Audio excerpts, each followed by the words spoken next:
আসার জন্য অনেক ধন্যবাদ। আমি এতক্ষণ বলি যে আপনাদের সবাইকে চরিত্র সম্বন্ধে, গল্প সম্বন্ধে আমার কি মনে হয়েছে, দেবালয় আরও খুব সুন্দর করে বলেছে। তো আমার যেটা মনে হয়েছে সব থেকে বেশি ভালো লেগেছে এই সময় দাঁড়িয়ে একটা শান্ত ন্যারেটিভ, নিজের সুন্দর একটা মেলোডিয়াস স্পেসে যাচ্ছে, আর ভেতরে ভেতরে প্রচুর প্রচুর কমপ্লেক্সিটি বলে চলেছে। তো মাল্টি লেয়ার আমার মনে হয়েছে, সেটা আমাকে খুব আমার ভালো লেগেছে করতে। Thank you Debalaya, thank you Rupali, thank you Camellia আমাকে এই চরিত্রের জন্য বেছে নেওয়ার জন্য। আর প্রত্যেকের সঙ্গে কাজ করে খুব ভালো লাগছে। সৌরভের সঙ্গে আমার প্রথম কাজ, আমিও কাজের ফ্যান, ও সেটা জানে। তো প্রথমবার কাজ করেছি একসঙ্গে, খুব ভালো লেগেছে।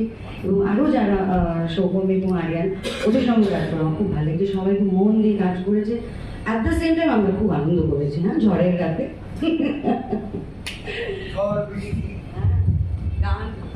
এবার স্যার আপনি যদি একটু কিছু বলেন।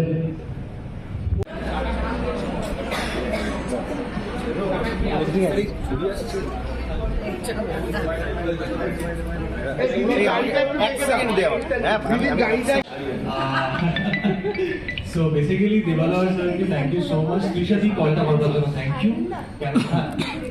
Okay. ক্যামেলিয়াকে অসংখ্য ধন্যবাদ, রূপাকে অসংখ্য ধন্যবাদ। আরেকটা আমার সৌরভের সঙ্গে আমি একমত, সেটা হচ্ছে এমন একজন অভিনেত্রী যার ফ্যান আমি ছোট থেকেই, জন্মানোর পর থেকে হয়তো এরকম মাপের অভিনয় দেখে বড় হয়েছে। সেই জন্য আমার ভীষণ সৌভাগ্য যে আমি কাজটা করতে পেরেছি। থ্যাংক ইউ তৃষাদি এবং দেবালয় স্যারের সুযোগটা দেওয়ার জন্য। এইটুকুই, আর খুব সুন্দর চরিত্র প্রতি চক্রবর্তী, পিভটাল ক্যারেক্টার বলতে আমরা সিরিজ বা ফিল্মে যেটা বুঝি, এখানেও সেটা সেরকমই একটা চরিত্র। তো এটুকুই বলার, এবং রিলিজ করলে অবশ্যই দেখবেন। থ্যাংক ইউ সবাইকে। আর এবার আমরা সরাসরি একটু সবাইকে ভাবতে সাহায্য করবে, নট অনলি বিনোদন। আর এর সঙ্গে আর একটা খবর রাখি যে ফ্রাইডেটা মাল্টি ল্যাঙ্গুয়েজে রিলিজ করবে, বিকজ ফ্রাইডে এখন ন্যাশনাল প্রেজেন্সের দিকে যাচ্ছে। 5টা ল্যাঙ্গুয়েজে এই গল্পটা, এই সিরিজটা 5টা ল্যাঙ্গুয়েজে, আপাতত একটা ল্যাঙ্গুয়েজে, আর মাসখানেকের মধ্যে আরও 4টে ল্যাঙ্গুয়েজে মুক্তি পাবে ন্যাশনালি। তো আপনাদের আশীর্বাদ, ভালোবাসা আমাদের কাছে দিও। Thank you. অনেকদিন মাঝখানে হয়নি, তো বেসিক্যালি গোর্কির মাটা রিলিজ করছে, এটা আমার কাছে হোম টামিং এর মতো। আমাদের ঝগড়া লেগেই থাকে, নীলাঞ্জন বাকিটা তোমাদেরকে পরে 1-to-1 এর সময় বলে দেবে। হ্যাঁ, এবং অবভিয়াসলি মানে বাড়ি থেকে ঝগড়া করে বেরিয়ে যাচ্ছি যখন, আবার ফিরে তো বাড়িতেই আসতে হয়। সেই জন্যই দেখো শুটিং এর মাঝখানে প্রথমত থ্যাংক ইউ ফর ওয়েটিং, কারণ আমি রাজারহাটে শুট করছিলাম, সেখান থেকে এসেছি, একটু হয়তো দেরি হয়ে গেছে। এবং তাছাড়া বলবো দেবালয় ভট্টাচার্যের সঙ্গে একটা অন্য ওটিটিতে এই প্রথমবার, এবং সেখানেও দেবালয় ভট্টাচার্য তার সেরিব্রাল ব্রিলিয়েন্সটা নিয়ে এসছে। এবং গোর্কির মা প্রচন্ড পছন্দের একটা কাজ, একটুখানি মানে বেসিক্যালি একটু বেশ কয়েকদিন আগেই শুট করা। তো আমরা অ্যাকচুয়ালি মাঝে মাঝে কথা বলতাম যে কবে আসবে, মানুষ কবে দেখতে পাবে। তো থ্যাংক ইউ রূপাদি, এবং সেটা মানুষের কাছে পৌঁছে যাচ্ছে খুব শীঘ্রই। তার ট্রেলার লঞ্চই অ্যাকচুয়ালি আমরা। থ্যাংক ইউ দেবালয়দা, যখনই তুমি অন্য কারো ডেট পাও না আমার কাছে ফিরে আসো বলে বারবার অ্যাজ ইউজুয়াল। এবং আমি এর আগেও আমরা কয়েকটা মিডিয়া ইন্টারাকশন করেছি। মিডিয়া ইন্টারাকশন অ্যাকচুয়ালি প্রথমবার আমরা নিজেদের কন্টেন্ট শুট করেছিলাম কয়েকটা। তো সেখানেও আমি বারংবার বলেছি যে একজন ন্যাশনাল অ্যাওয়ার্ড উইনার অ্যাক্টর, কি মাপের অভিনেতা, আমি এতই তাকে পছন্দ করি, তার অভিনয় দক্ষতা এবং তার সঙ্গে স্ক্রিন শেয়ার করতে পারার এই যে আমাকে সুযোগটা করে দেওয়ার জন্য প্রথমে তোমায় অসংখ্য ধন্যবাদ। এবং অনন্যাদি, তুমি আমাকে ফ্যান বলে সেটা তো প্রথমত ওদের কাছে ক্লিপটা নিয়ে বাদি রাখবে, বাট আমি বলছি আরো হাজার লক্ষ মানুষের মতোই আমি তোমার প্রচন্ড বড় ফ্যান। সেটা প্রথম দিন থেকে হয়তো বলতে পারিনি, হ্যাঁ সেটা প্রথম দিন যখন অভিনয় করছিলাম তখন আমি বোঝাতে দিইনি, কিন্তু ভেতরে পুরো মানে ব্যাপারটা আননার্ভিং ছিল। মানে আমি আছি জেনেও যে পার্টটা তুমি করেছো, থ্যাংক ইউ সেই জন্য। এবং অবভিয়াসলি অদম্য ইচ্ছা আছে ওর। আরিয়ানকে অসংখ্য ধন্যবাদ এই প্রজেক্টে থাকার জন্য। সোহম খুব ভালো কাজ করেছে। এবং অবভিয়াসলি এইটুকুই বলবো যে গোর্কির মা, যার মধ্যে আমি গোর্কির মা নই, গোর্কিও নেই, তাও করেছি because of Debalay Bhattacharya and his script. তৃষার পা ভেঙে গেছে, লিখতে লিখতে না, অ্যাকচুয়ালি এত লেখায় ওকে দিয়ে হাত পা দশার হয়ে যাওয়ার পর পা দিয়ে শুরু করেছিল, তখনই ভেঙে গেছে। আরিয়ান তোমাকে অনুরোধ করবো কিছু বলার জন্য। আমার সকালে সবকিছু বলে জন্য এখন রিসার্চ চ্যানেলটা নয় প্রথমত এটা তো বানানো হচ্ছে 2024 সালে। এটা প্রচণ্ড পছন্দের একটা সাবজেক্ট ছিল দেবালয়।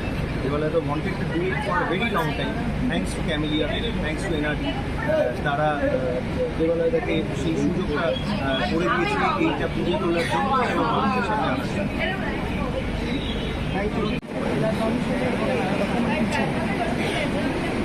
অনেক দিনের প্রতীক্ষা গভীর মা বেসিক্যালি আমরা শুরু করেছিলাম 2024 সালে এবং তারপরে আমরা অ্যাকচুয়ালি ওয়েট করছিলাম যে কবে বেরোবে মানুষের সঙ্গে কবে আসবে।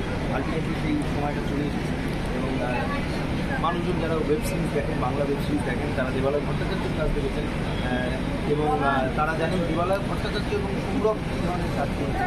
তো সেরকম ধরনেরই কাজ গভীর মা এবং সেখানে যখন ন্যাশনাল অ্যাওয়ার্ড উইনার একজন অভিনেত্রী থাকে যার নাম অনন্যা চ্যাটার্জি, তার থেকে ভালো কিছু হতে পারে এবং আরও বিভিন্ন অ্যাক্টরসরা সেখানে আছে, সোহম আছে, আরিউন আছে, দর্শনা আছে। সেক্ষেত্রে মানে অভিজ্ঞতা বলবো এবং মানুষজনের সামনে যে পৌঁছাতে চলেছে বলতে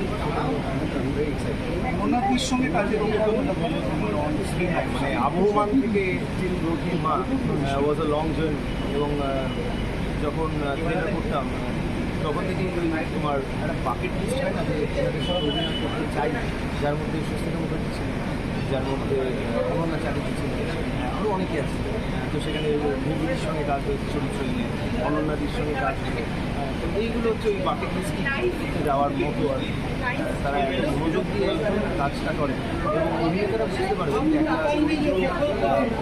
একটা ধরার জায়গা থেকে না পয়েন্ট বলে যে বুঝতে ওই অনন্যাদি বৈদিকীরা কোথা থেকে চরিত্র ধরে সেইটাও তো শেখার। তারা কি অভিনয় করছেন সেটা দেখি না, কোথা থেকে ধরার আমি ওইটা মূলটা ধরার চেষ্টা করি যে উনি এই চরিত্রটা কোথা থেকে ধরার চেষ্টা করি সেইটা বোঝার চেষ্টা করি, যাতে আমিও অ্যাজ অ্যান অ্যাক্টার আরও ভালো হয়ে আমিও যাতে চরিত্রগুলো আরও ভালোভাবে করতে পারি। সেই জিনিসগুলো আর কি আমি একটু অবজার্ভ করতে গেছি। এমনিতেই আমি প্রচণ্ড অবজার্ভেন্ট অ্যাজ এ হিউম্যান বিং, তো সেক্ষেত্রে আমার প্রচণ্ড ভালো লেগেছে। থ্যাংকস টু দেবালয় দা এই সুযোগটা করে বহু দর্শনার্থী অনেক সঙ্গে বহু দর্শক হ্যাঁ প্রচণ্ড দেখো তো মানে আমার সঙ্গে কাজের সময় অ্যাকচুয়ালি ওই আমাদের রিয়েল সম্পর্কটা কখনোই মাঝখানে আসেনি, অন্তত আমার কোন বিষয়টা ওই ভালো বলতে পারি। তবে আমরা তো চরিত্র হিসেবেই সেই সময়টা ছিলাম এবং সেই চরিত্রগুলো কীভাবে আগেবে বা কীভাবে রিয়াক্ট করবে, অ্যাক্ট করবে, তাদের জিনিসগুলোই একটু বেশি মনোযোগ দিত।